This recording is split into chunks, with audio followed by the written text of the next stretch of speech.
Hello student, आज हम लोग स्टार्ट करने जा रहे हैं विजुअल बेसिक्स फॉर एप्लीकेशंस, जिसको हम लोग शॉर्ट फॉर्म पे वीबीए कहते हैं। ठीक है, तो VBA is a short extension for visual basics for applications. ठीक है, जो वीबीए है वो शॉर्ट एक्सटेंशन है विजुअल बेसिक्स फॉर एप्लीकेशंस का। VBA is a programming environment that is used to work with Word, Excel and PowerPoint. VBA एक programming environment प्रदान करता है जिसमें हम लोग यूज़ करते हैं वर्ड, एक्सेल और पावर पॉइंट का। VBA allows you to use advance और developer mode of Word, Excel and PowerPoint. VBA जो होता है वो हम लोगों को अलाउ करता है एडवांस या फिर डेवलपर मोड, जो कि वर्ड, एक्सेल और पावर पॉइंट में होते हैं, उसको यूज़ करने के लिए। तो यदि आपको वर्ड, एक्सेल, पावर पॉइंट में एडवांस मोड या डेवलपर मोड ऑन करके अपना काम सिंपल प्रोग्रामिंग के जरिए से करना चाहते हैं तो आप विजुअल बेसिक्स का यूज़ कर सकते हैं। नेक्स्ट है features and application of visual basic for applications, और you can say VBA। Any user can create their own user defined functions. यहाँ पर आप अपने हिसाब से यूज़र डिफाइंड फंक्शंस क्रिएट कर सकते हैं। दूसरा है build in functions available in VBA, जैसे कि अदर्स प्रोग्रामिंग लैंग्वेजेस में जो भी प्रोग्रामिंग लैंग्वेज होता है उसका खुद का फंक्शन होता है, बिल्ड इन फंक्शन होता है। उसी प्रकार से इसमें भी VBA में भी आपको बिल्ट इन फंक्शंस देखने को मिल जाएगा। जैसे कि आप अभी जावास्क्रिप्ट में देखे हैं बहुत सारा बिल्ट इन फंक्शंस था, उसको हम लोग यूज़ किए हैं, जैसे कि मीन, मैक्स। ठीक है, ये अरिथमेटिक से रिलेटेड हो गया। इसी टाइप से बहुत सारे देखे हैं। ठीक है, तो ये सब इसमें भी आपको मिलेंगे। नेक्स्ट है VBA can connect with database. आप VBA को कनेक्ट कर सकते हैं किसी भी डेटाबेस के साथ। जनरली हम लोग इसको MS एक्सेस के साथ यूज़ करते हैं। ठीक है, तो आप इसको यूज़ कर सकते हैं MS एक्सेस में। ठीक है, तो आप बोल सकते हैं VBA can connect with database. VBA can be integrated with Word, Excel and PowerPoint और एनी माइक्रोसॉफ्ट प्रोडक्ट। VBA जो है उसको आप इंटीग्रेट करके एडवांस मोड या डेवलपर मोड ऑन कर सकते हैं आप वर्ड, एक्सेल या पावर पॉइंट में। ठीक है, या फिर आप किसी भी प्रकार जो एप्लीकेशंस हैं MS मतलब कि माइक्रोसॉफ्ट का, ठीक है, तो वहाँ पर से हम लोग यूज़ कर सकते हैं या उसमें यूज़ कर सकते हैं। नेक्स्ट है difficult task can be make easy with programming. आप डिफ़िकल्ट से डिफ़िकल्ट टास्क को इजी बना सकते हैं with the help of programming languages like S VBA। VBA को आप जनरली किसी एप्लीकेशंस में ही इंटीग्रेट करके यूज़ कर सकते हैं। नेक्स्ट है data type, variables and constant of VBA। VBA में या VBA का डेटा टाइप, वेरिएबल्स और कांस्टेंट, ये तीन चीज़ बहुत ही महत्वपूर्ण होता है कोई भी प्रोग्रामिंग लैंग्वेज सीखने के लिए। ठीक है, तो सबसे पहला हम लोग देखते हैं डेटा टाइप। डेटा टाइप में जनरली आप प्रीवियस चैप्टर में बहुत सारा देख चुके हैं। इसमें क्या क्या होता है ये देख लेते हैं। एक होता है बुलियन, जो कि स्टोरेज है 2 बाइट्स का। ठीक है, जिसमें जनरली यूज होता है ऑन ऑफ या फिर ट्रू फॉल्स। ठीक है, तो ट्रू या फॉल्स को स्टोर करने के लिए हम लोग बुलियन का यूज़ करते हैं, बुलियन डेटा टाइप का यूज़ करते हैं। दूसरा है बाइट।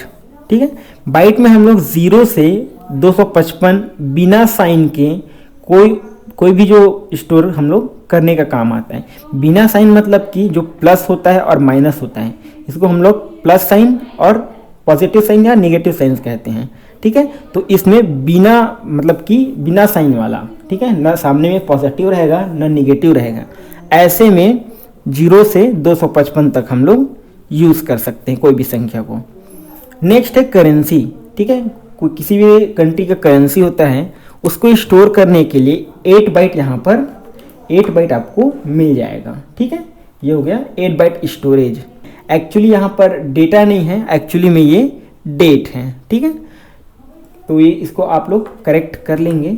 मैं यहाँ पर करेक्ट कर देता हूँ।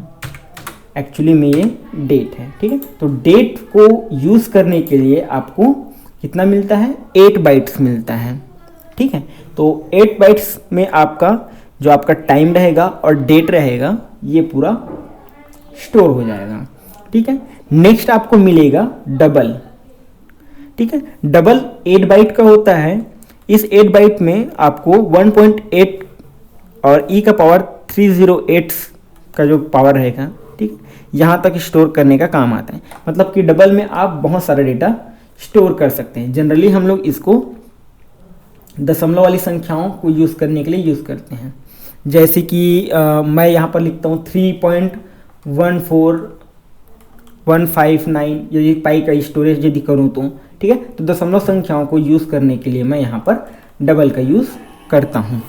इंटीजर, यदि मुझको कोई भी इंटीजर वैल्यू स्टोर कराना है जिसमें कोई किसी भी प्रकार का दशमलव वैल्यू नहीं होता है, ऐसे यदि मुझको संख्या स्टोर कराना है जैसे कि 10, 15, 20, 25, 500, 1000, 12 लाख, इस टाइप की यदि मुझको कोई संख्या स्टोर कराना है तो 2 बाइट का जो लेंथ रहेगा इतना तक का मैं डेटा इसमें स्टोर करा सकता हूँ।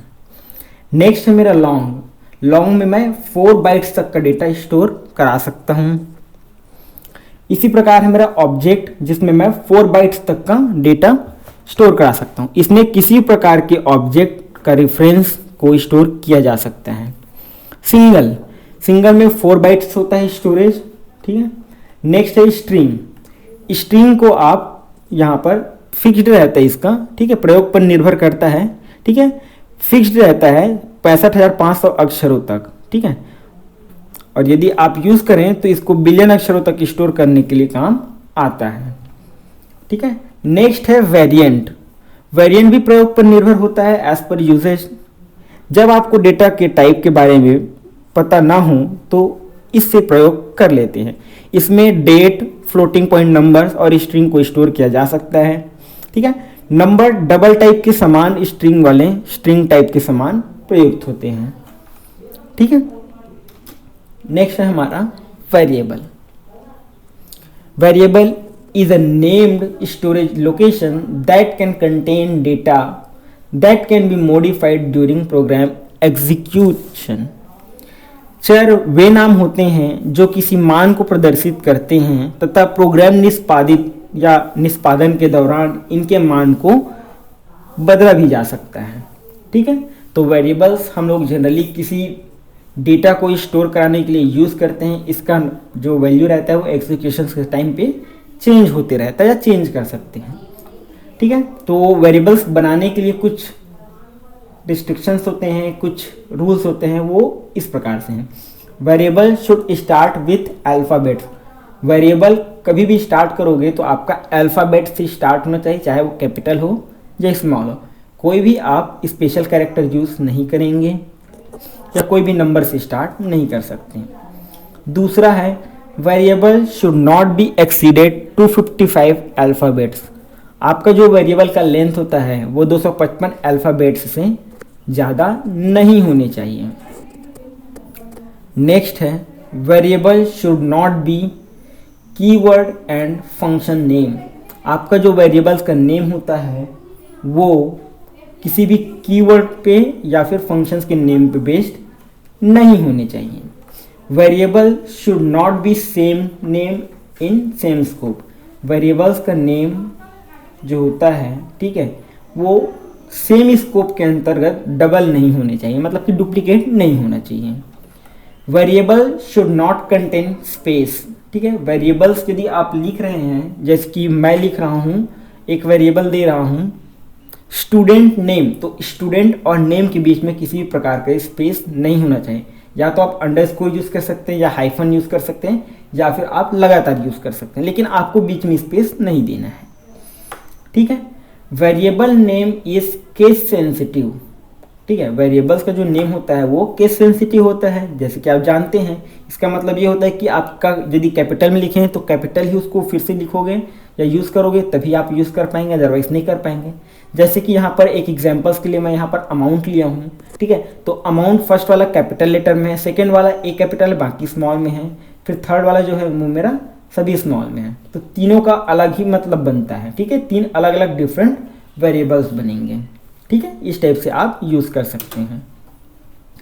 डिक्लेयरिंग वेरिएबल्स, वेरिएबल्स को आप डिक्लेयर करेंगे तो कैसे करेंगे, तो यहाँ पर पहला आता है इम्प्लिसिट, दूसरा आता है एक्सप्लिसिट। ठीक है, यदि आप चाहते हैं तो डेटा को आप ऑटोमेटिकली सेट कर सकते हैं। ठीक है, जैसे कि मैं यहाँ पर 5000 है, उसको मैं सैलरी में स्टोर करा रहा हूँ, मतलब कि यहाँ पर मैं सिंपल सा इंटीजर डेटा टाइप यूज हो रहा है। ठीक है, नेक्स्ट है मेरा एक्सप्लिसिट।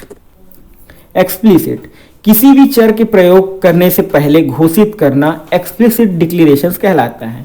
ठीक है, यदि हम लोग इसको यूज करने वाले हैं, ठीक है, और घोषित करने से पहले हम लोग इसको, ठीक है, यूज नहीं कर सकते, इसीलिए पहले घोषित करेंगे उसके बाद यूज करेंगे, तो इसके लिए हम लोग यूज करते हैं एक्सप्लिसिट का।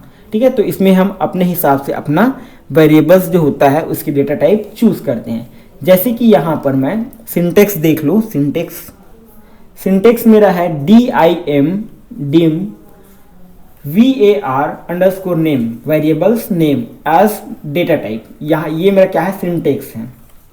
इस सिंटेक्स में मैं एक एग्जांपल्स लिया हूँ सैलरी का, सैलरी नाम का एक मैं वेरिएबल बना रहा हूँ।